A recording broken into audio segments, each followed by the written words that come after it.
Welcome to What You Missed Today from Voice of Emirates, an AI-powered daily news bulletin where we bring you a concise roundup of the top stories we have covered since this morning. From local, Arab and international news to economy, entertainment, sports and lifestyle. I'm the virtual presenter for Voice of Emirates. Now, let's begin with the highlights of what you may have missed today.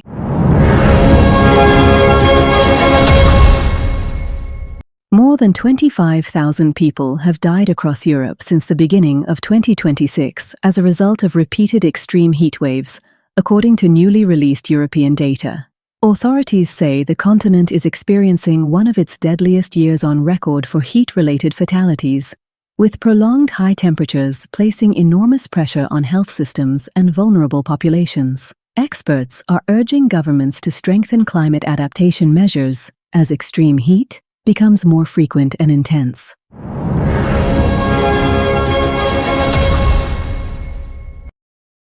Yemen's Ministry of Defense has vowed a decisive response to recent Houthi attacks, declaring that the assault on government military positions will not go unpunished. The ministry said the armed forces are preparing a carefully planned response that will be carried out at the appropriate time and place, while reaffirming their commitment to restoring security and stability. The statement follows missile and drone attacks on military sites in Marib and Hadramaut, which caused heavy casualties among government forces.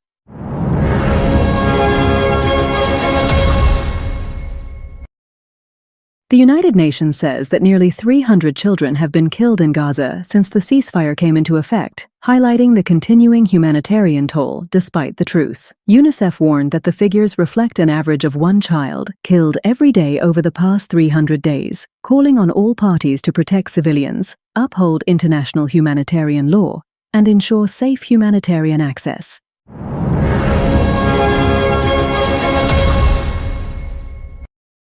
And from the political news, Turkey and Syria have reaffirmed the strength of their bilateral relations, stressing that any threat to Syria's security directly affects Turkey's national security.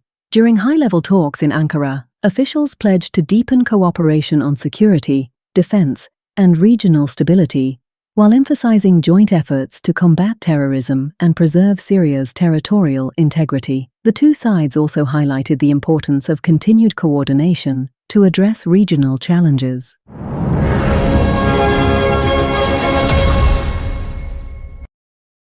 A heated exchange has erupted between U.S. President Donald Trump and Michigan Democratic Senate nominee Abdul El-Sayed. Following El-Sayed's primary victory, Trump launched a series of attacks on social media, criticizing the Democratic candidate and questioning his positions, while El-Sayed responded by accusing Trump of trying to divide voters and distract from key election issues. The confrontation adds further intensity to what is expected to be one of the most closely watched U.S. Senate races ahead of the midterm elections.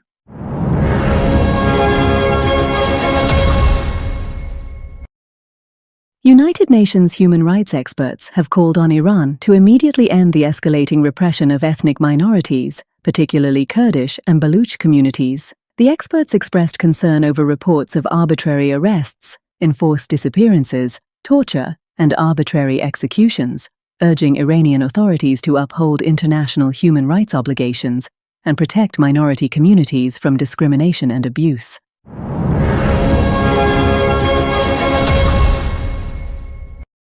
And from the business news, Emirates Central Cooling Systems Corporation, Empower, reported strong financial results for the first half of 2026, with net profit increasing 16.2% to 468 million dirhams. Revenue grew 4.5% to 1.52 billion dirhams, while EBITDA reached 773 million dirhams. The company attributed the performance to growing demand for district cooling services, operational efficiency, and continued expansion across Dubai.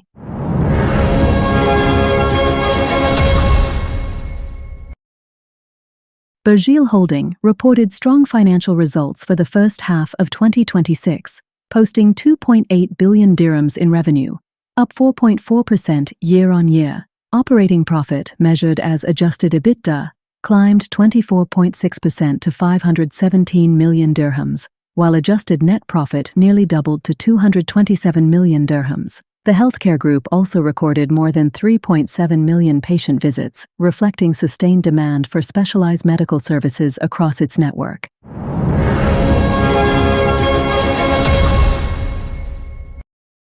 A new Congressional Budget Office report estimates that U.S. President Donald Trump's proposed Golden Fleet of nuclear-powered battleships could cost as much as $275 billion through 2056. The plan includes 15 Trump-class warships, with the lead vessel expected to cost $23.4 billion, and each additional ship around $18 billion. The report also warns that current U.S. shipbuilding capacity may struggle to support the ambitious program.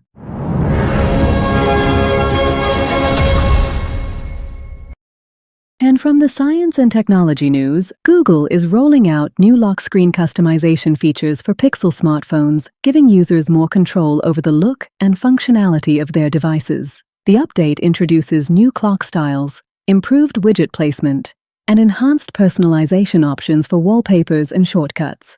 Google says the changes are designed to make the lock screen more intuitive, while allowing users to tailor their Pixel experience to their personal preferences.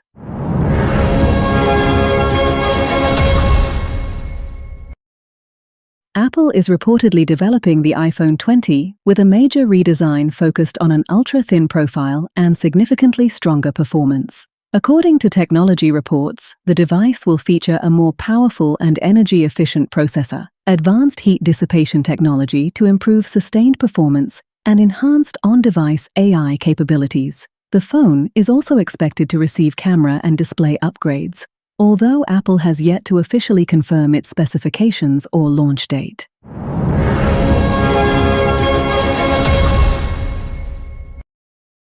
The United States is considering new restrictions that would ban the use of Chinese-made components in artificial intelligence data centers, citing national security concerns. The proposed measures target key networking equipment, including optical transceivers, amid fears they could be exploited for cyber attacks or data collection. The move marks another escalation in the U.S.-China technology rivalry, as Washington seeks to secure its AI infrastructure and reduce dependence on Chinese technology.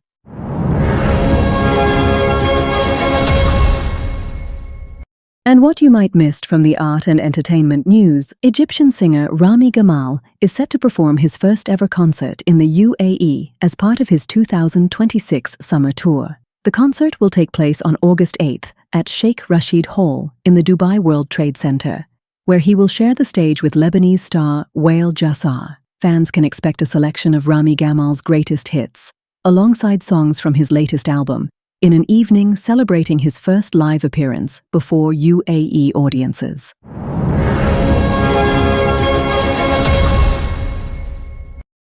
Iraqi musician and conductor Abdul Razak Al-Azawi has passed away in Baghdad following a recent health crisis, ending a distinguished career spanning more than 6 decades. Al-Azawi was the first Iraqi to conduct the Iraqi National Symphony Orchestra in 1974 and played a pivotal role in developing the country's symphonic and military music. The Iraqi Artists Syndicate mourned his passing, describing him as one of Iraq's most influential musical figures.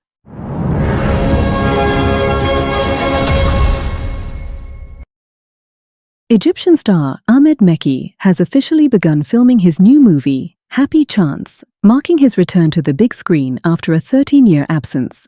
The comedy stars Magd El-Kedwani, with Donia Sami also joining the cast, while Mohammed Abdelrahman and Yara El-Sukari make special appearances. Directed by Ahmed El-Jendi and produced by Synergy Plus, the film reunites Mekki and El-Kedwani following the success of No Retreat, No Surrender.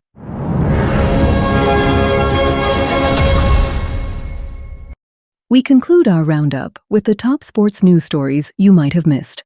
The Confederation of African Football, CAF, has unanimously renewed its support for FIFA President Gianni Infantino after FIFA withdrew its controversial commercial proposal. In an official statement, CAF welcomed the apology issued by Infantino and FIFA Secretary-General Matthias Grafström over procedural shortcomings. The Confederation also praised the successful organization of the 2026 FIFA World Cup, as well as the high standards of the Women's Africa Cup of Nations, currently being held in Morocco.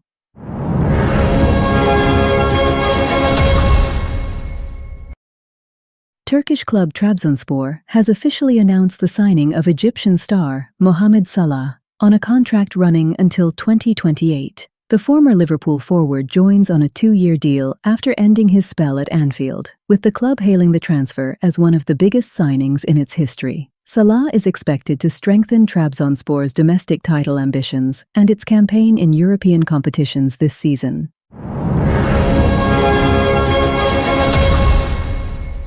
That was your roundup of what you may have missed today from Voice of Emirates. For the full stories, visit our website and follow us on social media for the latest updates. Thank you for watching. See you next time.